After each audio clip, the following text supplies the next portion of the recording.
Hi everyone. In the previous classes, we discussed about the private, public and global enterprises. In this class, we are going to learn about the joint ventures, janti uddimegalu. For mutual benefit, the business organizations can join hands with another business.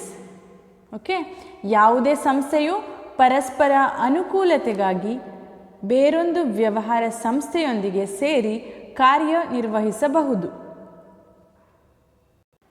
When two businesses agrees to join together for a common purpose and mutual benefit, it gives rise to a joint venture. ಯಾವಾಗ ಎರಡು ವ್ಯವಹಾರ ಸಂಸ್ಥೆಗಳು ಸಾಮಾನ್ಯ ಉದ್ದೇಶ ಮತ್ತು ಪರಸ್ಪರ ಅನುಕೂಲತೆಗಾಗಿ ಸೇರಿ ಕಾರ್ಯನಿರ್ವಹಿಸುತ್ತವೆಯೋ ಅವನ್ನು ನಾವು ಜಂಟಿ ಉದ್ದಿಮೆಗಳು ಅಂತ ಕರಿತೀವಿ. Okay, here two organization join their hands together for the mutual benefit. Okay, ಇಲ್ಲಿ ಎರಡು ವ್ಯವಹಾರ ಸಂಸ್ಥೆಗಳು ಪರಸ್ಪರ ಅನುಕೂಲತೆಗಾಗಿ ಸೇರಿ ಕಾರ್ಯವನ್ನು ನಿರ್ವಹಿಸ್ತವೆ. Businesses of any size can use joint ventures to strengthen long-term relationship or to collaborate on short-term projects.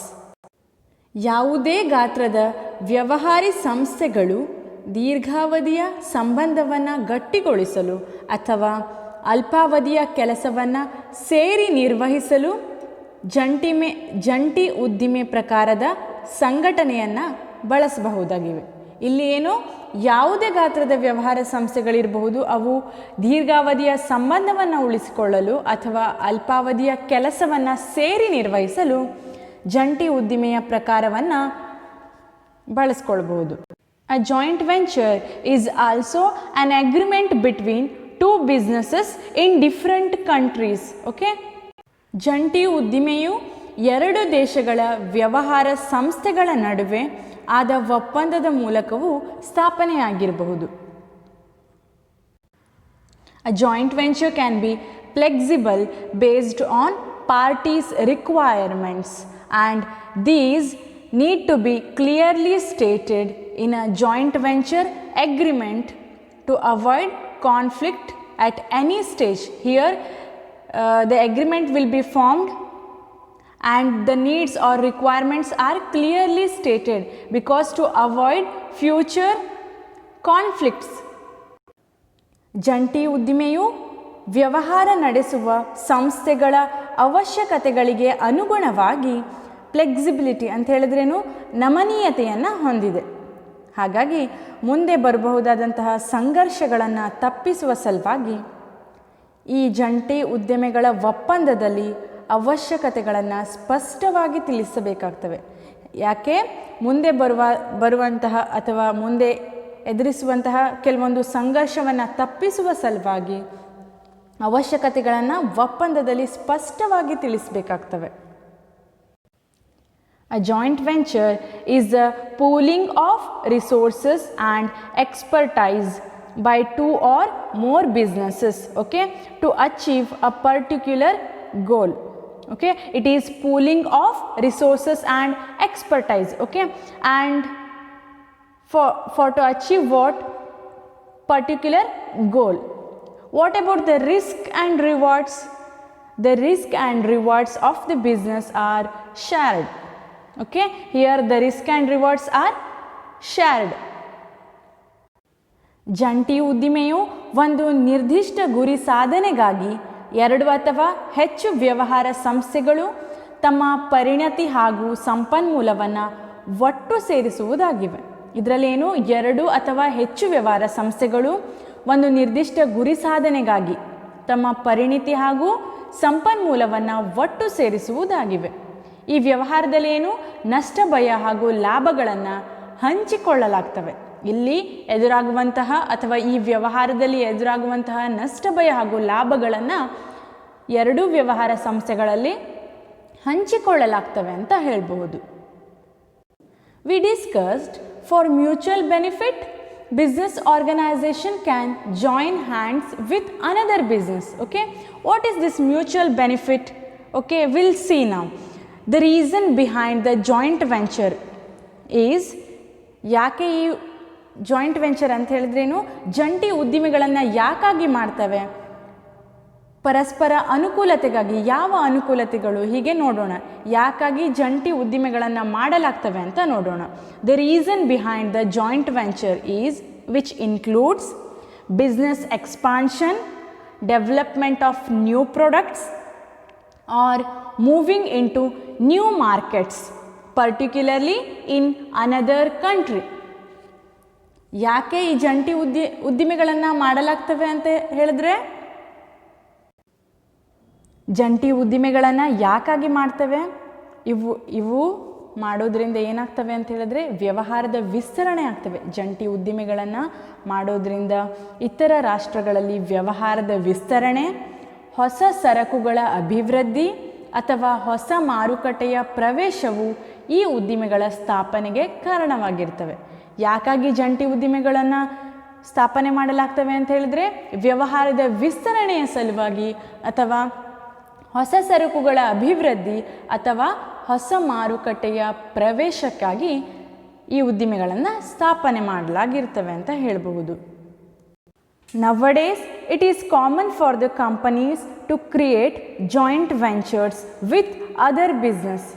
ಇತ್ತೀಚಿನ ದಿನಗಳಲ್ಲಿ ಏನು, ನಾವು ವ್ಯವಹಾರ ಸಂಸ್ಥೆಗಳು ಜಂಟಿ ಉದ್ದಿಮೆಯಲ್ಲಿ ಪಾಲ್ಗೊಳ್ಳುವುದನ್ನು ಅಥವಾ ಜಂಟಿ ಉದ್ದಿಮೆಗಳನ್ನು ಸ್ಥಾಪಿಸುವುದನ್ನು ನೋಡ್ತಾನೆ ಇರ್ತೀವಿ. In India, joint venture companies are the best way of doing the business and there are no separate laws for these joint ventures. The companies incorporated in India are treated the same as domestic companies. Okay, here no separate laws are required for the joint ventures. Okay, and the companies are treated as a domestic companies. ಭಾರತದಲ್ಲಿ ವ್ಯವಹಾರವನ್ನು ನಿರ್ವಹಿಸಲು ಈ ಜಂಟಿ ಉದ್ದಿಮೆಗಳು ಅಥವಾ ಜಂಟಿ ಉದ್ದಿಮೆ ಕಂಪನಿಗಳು ಅತ್ಯುತ್ತಮ ಮಾರ್ಗವಾಗಿರ್ತವೆ. ಈ ಉದ್ದಿಮೆಗಳ ಸ್ಥಾಪನೆಗೆ ಯಾವುದೇ ಪ್ರತ್ಯೇಕ ಕಾನೂನಿನ ನಿಯಮಗಳು ಇರುವುದಿಲ್ಲ. ಇವುಗಳಿಗೇನು ಯಾವುದೇ ಪ್ರತ್ಯೇಕ ಕಾನೂನಿನ ಅವಶ್ಯಕತೆ ಇರುವುದಿಲ್ಲ. ಹಾಗೂ ಭಾರತದಲ್ಲಿ ಸ್ಥಾಪನೆಯಾಗಿರುವ ಈ ಜಂಟಿ ಉದ್ದಿಮೆಯ ಕಂಪನಿಗಳನ್ನು ಸ್ಥಳೀಯ ಕಂಪನಿಗಳಂತೆ ಪರಿಗಣಿಸಲಾಗುತ್ತವೆ. And the next topic is types of joint ventures. ಜಂಟಿ ಉದ್ದಿಮೆಗಳ ವಿಧಾನಗಳು. There are two types. The first one is contractual joint venture. ಒಪ್ಪಂದದ ಜಂಟಿ ಉದ್ದಿಮೆ. In a contractual joint venture, a new jointly owned entity is not created. Here, new entity is not created. There is only an agreement to work together. Okay, and the parties do not share ownership, but they exercise some control over the business. Example is franchisee relationship.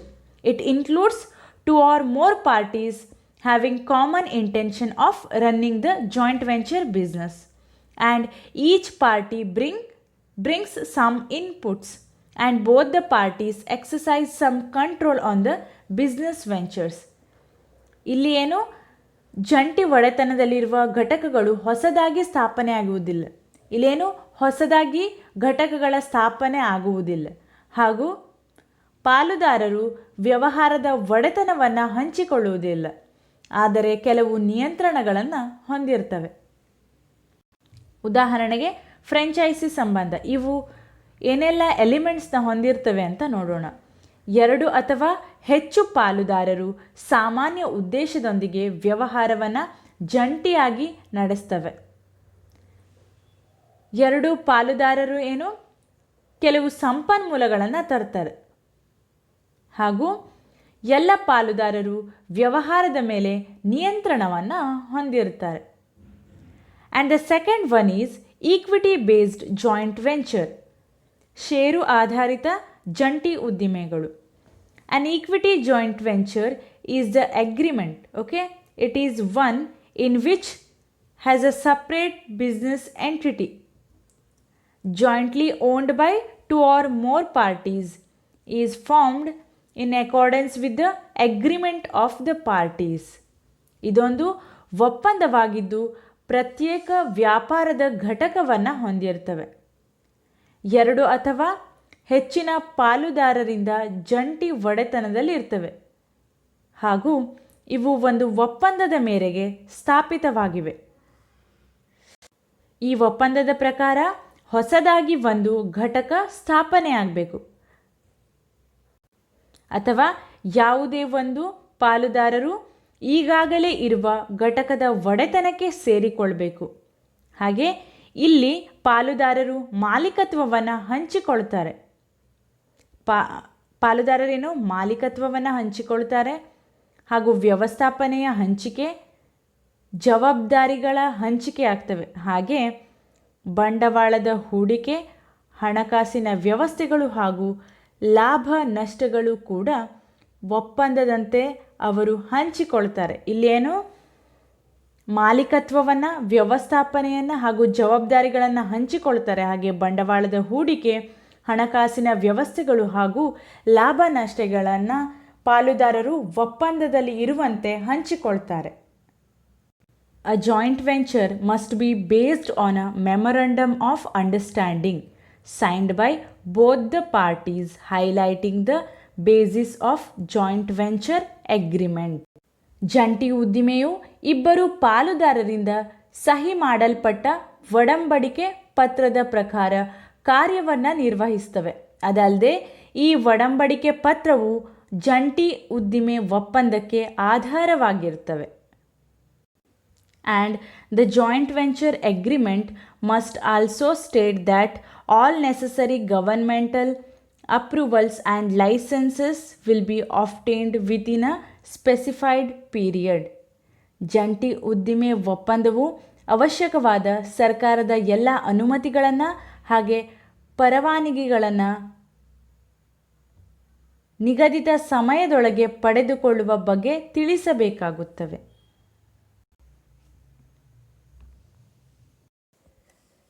And this contractual joint venture again classified as cooperation agreement or strategic alliances. ಈ ಒಪ್ಪಂದದ ಜಂಟಿ ಉದ್ದಿಮೆ ಕಾರ್ಯತಂತ್ರದ ಮೈತ್ರಿ ಎಂದು ಮತ್ತೆ ವಿಂಗಡಣೆ ಆಗ್ತವೆ. ಹಾಗೂ equity based joint venture share ಆಧಾರಿತ ಜಂಟಿ ಉದ್ದಿಮೆಯು this equity based joint venture is again classified as company, limited liability partnership and partnership. ಈ ಷೇರು ಆಧಾರಿತ ಜಂಟಿ ಉದ್ದಿಮೆ ಏನಿದೆ ಇದು ಕಂಪನಿ, ಸೀಮಿತ ಹೊಣೆಗಾರಿಕೆ ಸಹಭಾಗಿತ್ವ ಹಾಗೂ ಪಾಲುದಾರಿಕೆ ಎಂದು ವಿಂಗಡಣೆ ಆಗ್ತವೆ. This is about the types of joint ventures. Next, we'll discuss the benefits of joint ventures. ಜಂಟಿ ಉದ್ದಿಮೆಗಳ ಪ್ರಯೋಜನಗಳನ್ನು ನೋಡುವ. Joint ventures proves to be beneficial for both the parties. ಜಂಟಿ ಉದ್ದಿಮೆಯು ಇಬ್ಬರು ಪಾಲುದಾರರಿಗೂ ಪ್ರಯೋಜನಕಾರಿಯಾಗಿವೆ. One party may have strong potential for the growth and innovative ideas, but is likely to benefit from entering into the joint venture. For what reason he want to enter into the joint venture? To enhance its capacity, resources and technical expertise. ಒಬ್ಬ ಪಾಲುದಾರ ಕಾರ್ಯಸಾಧಕ ಬೆಳವಣಿಗೆಯ ಸಾಮರ್ಥ್ಯ, ಸಂಶೋಧನಾತ್ಮಕ ಉಪಾಯಗಳನ್ನು ಹೊಂದಿದ್ದರೂ ಸಹ ಜಂಟಿ ಉದ್ದಿಮೆಯನ್ನು ಪ್ರವೇಶಿಸಿ ಅದರ ಅನುಕೂಲತೆಯನ್ನು ಪಡೆಯಲು ಇಚ್ಛಿಸುತ್ತಾನೆ. ಯಾಕೆಂತ ಹೇಳಿದ್ರೆ ಅದರ ಸಾಮರ್ಥ್ಯ, ಸಂಪನ್ಮೂಲಗಳು ಹಾಗೂ ತಂತ್ರಜ್ಞಾನದ ಪರಿಣಿತಿಯನ್ನು ಹೆಚ್ಚಿಸ್ತವೆ. ಹೀಗಾಗಿ ಪಾಲುದಾರ ಏನು ಕಾರ್ಯಸಾಧಕ ಬೆಳವಣಿಗೆಯ ಸಾಮರ್ಥ್ಯವನ್ನು ಹೊಂದಿದ್ರೂ ಕೂಡ ಈ ಜಂಟಿ ಉದ್ದಿಮೆಯನ್ನು ಪ್ರವೇಶಿಸಲಿಕ್ಕೆ ಇಚ್ಛಿಸ್ತಾನೆ. The major benefits of joint ventures are as follows. Okay, the first one is increased resources and capacity. ಹೆಚ್ಚಿನ ಸಂಪನ್ಮೂಲಗಳು ಮತ್ತು ಸಾಮರ್ಥ್ಯ. Here, two businesses join their hands together and adds to the existing resources and capacity. Okay, it enables the joint venture company to grow and expand the business quickly and efficiently. The new business pools in the financial and human resources and able to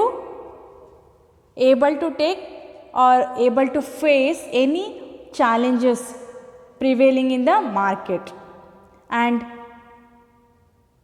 they can take the advantage of new business opportunities.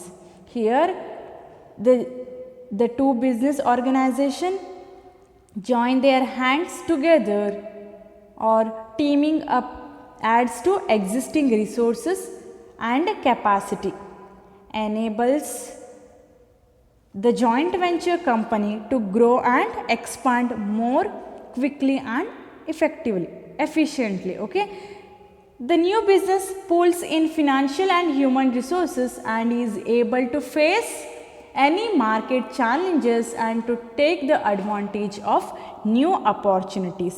ಇಲ್ಲಿ ಎರಡು ಸಂಸ್ಥೆಗಳು ಕೈ ಜೋಡಿಸಿರುವುದರಿಂದ ಅಥವಾ ಎರಡು ಸಂಸ್ಥೆಗಳು ಸೇರಿ ಕಾರ್ಯವನ್ನು ನಿರ್ವಹಿಸುವುದರಿಂದ ಈಗಾಗಲೇ ಹೊಂದಿರುವ ಸಂಪನ್ಮೂಲಗಳು ಹಾಗೂ ಸಾಮರ್ಥ್ಯಗಳು ಹೆಚ್ಚಿಸುತ್ತವೆ ಹಾಗೂ ಜಂಟಿ ಉದ್ದಿಮೆಯ ಕಂಪನಿಯ ವಿಸ್ತರಣೆ ಹಾಗೂ ಬೆಳವಣಿಗೆಗಳನ್ನು ಬಹುಬೇಗನೆ ಮತ್ತು ಅವುಗಳ ಕಾರ್ಯಕ್ಷಮತೆಯನ್ನು ಅಭಿವೃದ್ಧಿಗೊಳಿಸಲು ಅನುಕೂಲವಾಗ್ತವೆ.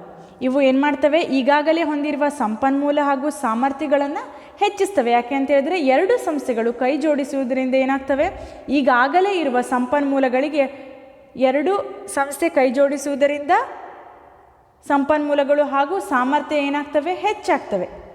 ಹೀಗಾಗಿ ಕಂಪನಿಯ ವಿಸ್ತರಣೆ ಹಾಗೂ ಬೆಳವಣಿಗೆಗೆ ಬೇಕಾಗಿರುವಂತಹ ಕಾರ್ಯಕ್ಷಮತೆಯನ್ನು ಅಭಿವೃದ್ಧಿಗೊಳಿಸಲು ಇವು ಅನುಕೂಲವಾಗ್ತವೆ ಅಂತ ಹೇಳಬಹುದು. And the next one is access to new market and distribution networks. ಹೊಸ ಮಾರುಕಟ್ಟೆಗಳು ಮತ್ತು ವಿತರಣೆಯ ಜಾಲಬಂಧಗಳಿಗೆ ಪ್ರವೇಶಾಧಿಕಾರ. When the business enters into joint venture with a partner from another country, it enters to the vast growing market. Okay, when it enters into the joint venture, what happens with a partner from another country? It enters to the vast growing market.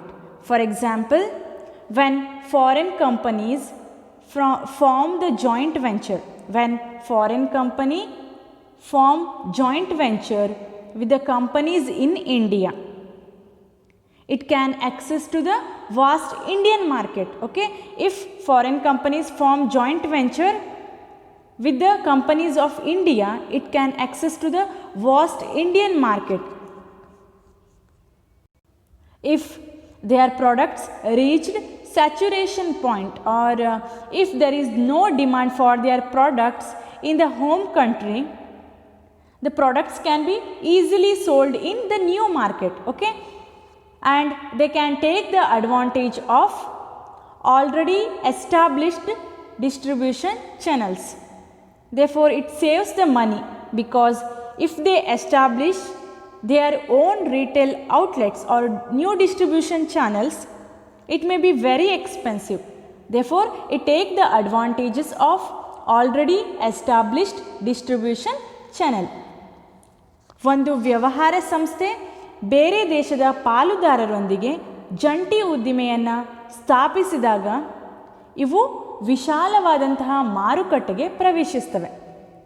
ಉದಾಹರಣೆಗೆ ವಿದೇಶಿ company ಭಾರತದ ಕಂಪನಿಯೊಂದಿಗೆ ಜಂಟಿ ಉದ್ದಿಮೆ ಸ್ಥಾಪಿಸಿದರೆ ಅದು ಭಾರತೀಯ ಮಾರುಕಟ್ಟೆಯ ಪ್ರವೇಶಕ್ಕೆ ಅನುಕೂಲತೆಯನ್ನು ಹೊಂದುತ್ತವೆ. ಅರ್ಥ ಆಯಿತಾ? ವಿದೇಶಿ ಕಂಪನಿ ಏನು ಭಾರತದ ಕಂಪನಿಯೊಂದಿಗೆ ಜಂಟಿ ಉದ್ದಿಮೆಯನ್ನು ಸ್ಥಾಪಿಸಿದರೆ ಏನಾಗ್ತವೆ, ವಿಶಾಲವಾದ ಭಾರತೀಯ ಮಾರುಕಟ್ಟೆಗೆ ಈ ವಿದೇಶಿ ಕಂಪನಿ ಪ್ರವೇಶಕ್ಕೆ ಅನುಕೂಲವಾಗ್ತವೆ. ಹಾಗೂ ಅವುಗಳ ದೇಶದಲ್ಲಿ ಅಥವಾ ವಿದೇಶದಲ್ಲಿ ಏನು ಅವುಗಳ ಉತ್ಪನ್ನಗಳಿಗೆ ಬೇಡಿಕೆ ಸ್ಥಿರವಾದಾಗ, ತಮ್ಮ ದೇಶಗಳಲ್ಲಿ ಬೇಡಿಕೆ ಸ್ಥಿರವಾದಾಗ ಅಥವಾ ಬೇಡಿಕೆ ಇರದ ಉತ್ಪನ್ನಗಳನ್ನು ಏನು ಮಾಡ್ಬೋದು, ಇವು ಹೊಸ ಮಾರುಕಟ್ಟೆಯಲ್ಲಿ ಸುಲಭವಾಗಿ ಮಾರಾಟ ಮಾಡ್ತವೆ. ಹಾಗೂ ವಿದೇಶಿ ಕಂಪನಿಗಳು ಈಗಾಗಲೇ ಸ್ಥಾಪಿತವಾದಂತಹ ವಿತರಣೆ ಮಾರ್ಗಗಳನ್ನು, ಡಿಸ್ಟ್ರಿಬ್ಯೂಷನ್ ಚಾನಲ್ಸ್, ಈಗಾಗಲೇ ಸ್ಥಾಪಿಸಲಾದಂತಹ ವಿತರಣಾ ಮಾರ್ಗಗಳನ್ನು ಬಳಸಿಕೊಂಡು ಕಾರ್ಯವನ್ನು ನಿರ್ವಹಿಸ್ತವೆ. ಹೀಗಾಗಿ ಅವು ಸಾಕಷ್ಟು ಹಣವನ್ನು ಉಳಿಸಬಹುದು. ಯಾಕೆ ಅಂತ ಹೇಳಿದ್ರೆ ತಮ್ಮದೇ ಆದ ಮಳಿಗೆಗಳನ್ನು, ಚಿಲ್ಲರೆ ಮಳಿಗೆಗಳನ್ನು ಸ್ಥಾಪಿಸುವುದು ಹೆಚ್ಚು ವೆಚ್ಚದಾಯಕವಾಗಿರ್ತವೆ. ಹಾಗಾಗಿ ಈ ಕಂಪನಿಗಳು ಈಗಾಗಲೇ ಸ್ಥಾಪಿಸಲಾದಂತಹ ವಿತರಣಾ ಮಾರ್ಗಗಳನ್ನು ಬಳಸಿ ಕಾರ್ಯವನ್ನು ನಿರ್ವಹಿಸ್ತವೆ. And the next point is access to technology, ತಂತ್ರಜ್ಞಾನಕ್ಕೆ ಪ್ರವೇಶಾಧಿಕಾರ. Technology is very important to enter into the joint venture, and advanced techniques in the production process are followed, okay, which results in good quality of products, and it saves lot of time, energy and investment, okay, while using the advanced techniques in the production process, which results in the standard quality or good quality of the products, and it also saves time, energy and investment. Technology brings efficiency and effectiveness in the production process. Therefore, it leads to reduction in the cost. ತಂತ್ರಜ್ಞಾನವು ಜಂಟಿ ಉದ್ದಿಮೆಗಳನ್ನು ಪ್ರವೇಶಿಸಲು ಅತಿ ಅವಶ್ಯಕವಾಗಿದೆ. ತಂತ್ರಜ್ಞಾನ ಏನು? ಅತಿ ಅವಶ್ಯಕ. ಜಂಟಿ ಉದ್ದಿಮೆಗಳನ್ನು ಪ್ರವೇಶಿಸಲು ಅತ್ಯಂತ ಅವಶ್ಯಕವಾಗಿವೆ. ಹಾಗೂ ಆಧುನಿಕ ತಂತ್ರಜ್ಞಾನವನ್ನು ಉತ್ಪಾದನೆಯ ಹಂತದಲ್ಲಿ ಬಳಸುವುದರಿಂದ ಏನಾಗ್ತವೆ? ಆಧುನಿಕ ತಂತ್ರಜ್ಞಾನವನ್ನು ಉತ್ಪಾದನೆಯ ಹಂತದಲ್ಲಿ ಬಳಸುವುದರಿಂದ ಉತ್ಕೃಷ್ಟ ಗುಣಮಟ್ಟದ ಸರಕುಗಳ ಉತ್ಪಾದನೆಯ ಜೊತೆಗೆ ಆಧುನಿಕ ತಂತ್ರಜ್ಞಾನವನ್ನು ಉತ್ಪಾದನೆಯ ಹಂತದಲ್ಲಿ ಬಳಸುವುದರಿಂದ ಏನಾಗ್ತವೆ? ಉತ್ತಮ ಗುಣಮಟ್ಟದ ಸರಕುಗಳನ್ನು ಉತ್ಪಾದಿಸಬಹುದು. ಹಾಗೆ ಇವು ಹೆಚ್ಚಿನ ಸಮಯ, ಶ್ರಮ ಹಾಗೂ ಬಂಡವಾಳದ ಹೂಡಿಕೆಯನ್ನು ಉಳಿತಾಯ ಮಾಡ್ತವೆ. ತಂತ್ರಜ್ಞಾನವು ಸಂಸ್ಥೆಯ ಕಾರ್ಯಕ್ಷಮತೆ ಹಾಗೂ ಕಾರ್ಯ ಸಾಧನೆಯನ್ನು ಹೆಚ್ಚಿಸುವುದರಿಂದ ಇದರಿಂದ ಏನಾಗ್ತವೆ? ವೆಚ್ಚ ಕಡಿಮೆ ಆಗ್ತವೆ. ತಂತ್ರಜ್ಞಾನ ಏನು? ಕಾರ್ಯಕ್ಷಮತೆ ಹಾಗೂ ಕಾರ್ಯ ಸಾಧನೆಯನ್ನು ಹೆಚ್ಚಿಸ್ತವೆ. ಹೀಗಾಗಿ ವೆಚ್ಚ ಕಡಿಮೆ ಆಗ್ತವೆ. And the next point is innovation, ಆವಿಷ್ಕಾರ. Joint venture companies uses advanced technology. Therefore, the markets are becoming popular and more demanding in terms of new innovative products. Okay, it allows the business to come up with something new and creative for same market. Okay, this joint venture companies, what it do? It allows or it permits the business to come up with something new and creative, like creative ideas and innovative products, etc. for the same market. Especially the foreign partners, they come up with innovative products because of the new ideas and technology. The foreign partners, they come up with the innovative products. Why they come up with the innovative products? Because they have new innovative ideas, creative thoughts and improved technology. ಈ ಜಂಟಿ ಉದ್ದಿಮೆಗಳೇನಿದ್ದಾವೆ ಅವು ಆಧುನಿಕ ತಂತ್ರಜ್ಞಾನವನ್ನು ಬಳಸುವುದರಿಂದ ಏನಾಗ್ತವೆ? ಮಾರುಕಟ್ಟೆಯಲ್ಲಿ ಹೊಸ ಹಾಗೂ ನಾವೀನ್ಯ ಸರಕುಗಳಿಗೆ ಬೇಡಿಕೆ ಹೆಚ್ಚಾಗ್ತವೆ. ಜಂಟಿ ಉದ್ದಿಮೆಗಳು ಮಾರುಕಟ್ಟೆಗಳಿಗೆ ಬೇಕಾದ ಹೊಸ ಮತ್ತು ರಚನಾತ್ಮಕ ಸರಕುಗಳನ್ನು ಉತ್ಪಾದಿಸಲು ಅವಕಾಶವನ್ನು ನೀಡ್ತವೆ. ಇಲ್ಲಿ ವಿಶೇಷವಾಗಿ ವಿದೇಶಿ ಪಾಲುದಾರರು ಹೊಸ ಆಲೋಚನೆ ಮತ್ತು ತಂತ್ರಜ್ಞಾನ ಹೊಂದಿರುವುದರಿಂದ ನಾವೀನ್ಯ ಸರಕುಗಳ ಉತ್ಪಾದನೆ ಸಾಧ್ಯವಾಗ್ತವೆ. ಇಲ್ಲಿ ಏನು? ವಿದೇಶಿ ಪಾಲುದಾರರು ಯಾವಾಗಲೂ ಹೊಸದಾಗಿ ಯೋಚನೆ ಅಥವಾ ತಂತ್ರಜ್ಞಾನವನ್ನು ಹೊಂದಿರ್ತಾರೆ. ಹೀಗಾಗಿ ನವೀನ ರೀತಿಯ ಸರಕುಗಳ ಉತ್ಪಾದನೆಗೆ ಸಾಧ್ಯವಾಗ್ತವೆ ಅಂತ ಹೇಳ್ಬೋದು. And the next point is low cost of production. ಕಡಿಮೆ ಉತ್ಪಾದನಾ ವೆಚ್ಚ.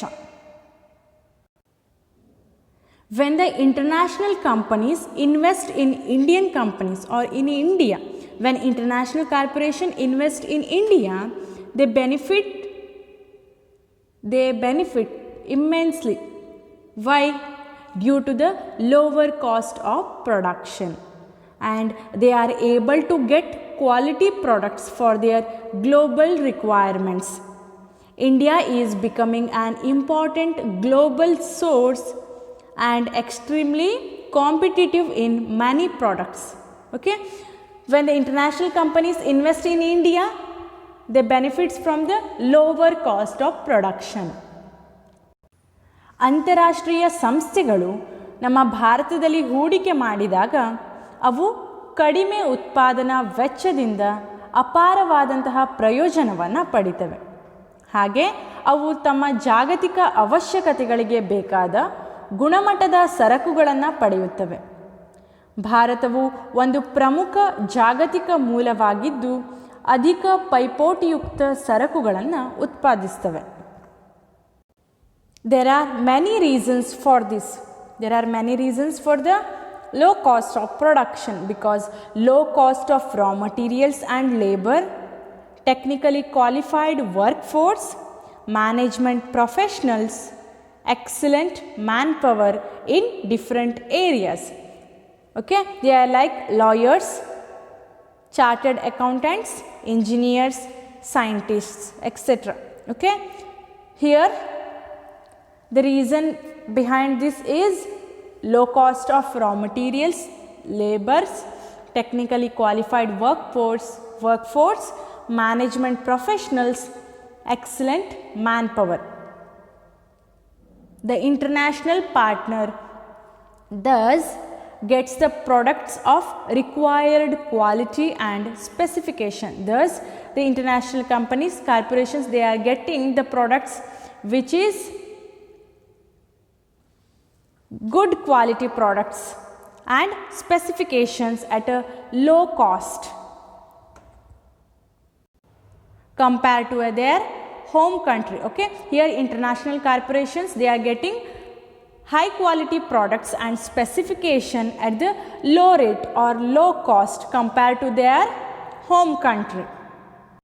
ಇದಕ್ಕೆ ಕಚ್ಚಾ ಸರಕುಗಳು, ಕಾರ್ಮಿಕರ ಕಡಿಮೆ ವೆಚ್ಚಗಳು, ತಾಂತ್ರಿಕವಾಗಿ ಅರ್ಹತೆಯನ್ನು ಹೊಂದಿರುವಂತಹ ಕಾರ್ಯಪಡೆ, ವೃತ್ತಿಪರ ವ್ಯವಸ್ಥಾಪನೆ, ವಿವಿಧ ಭಾಗಗಳಲ್ಲಿನ ವಕೀಲರು, ಸನ್ನದು ಲೆಕ್ಕಿಗರು, ಇಂಜಿನಿಯರ್ಗಳು, ವಿಜ್ಞಾನಿಗಳೇ ಮೊದಲಾದ ಉತ್ಕೃಷ್ಟ ಮಾನವ ಶಕ್ತಿಯ ಅಂಶಗಳಿಗೆ ಕಾರಣವಾಗ್ತವೆ.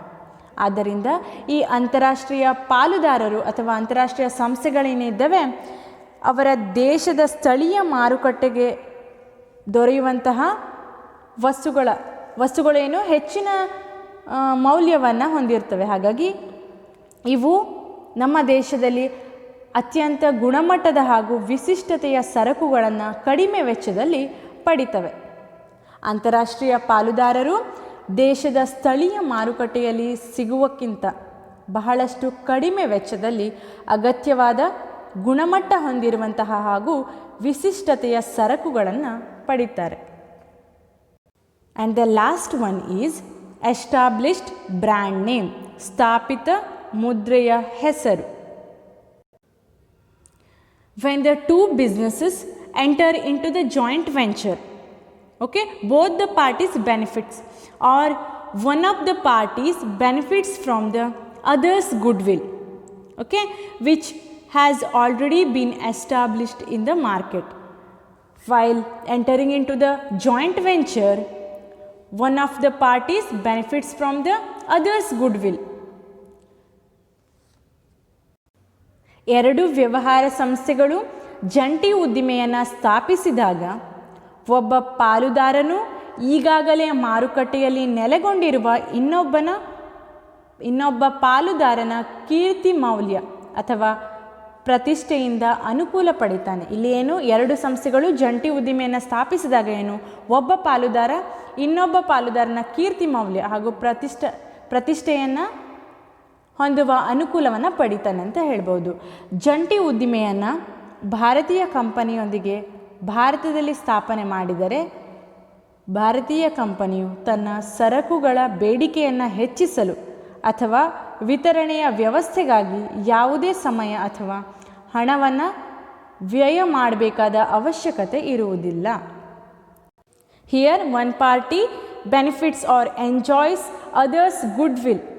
Okay, and if the joint venture is in India and with the Indian company, joint venture is in India and with an Indian company, the Indian company does not have to spend time or money in developing a brand name for the product or even a distribution system.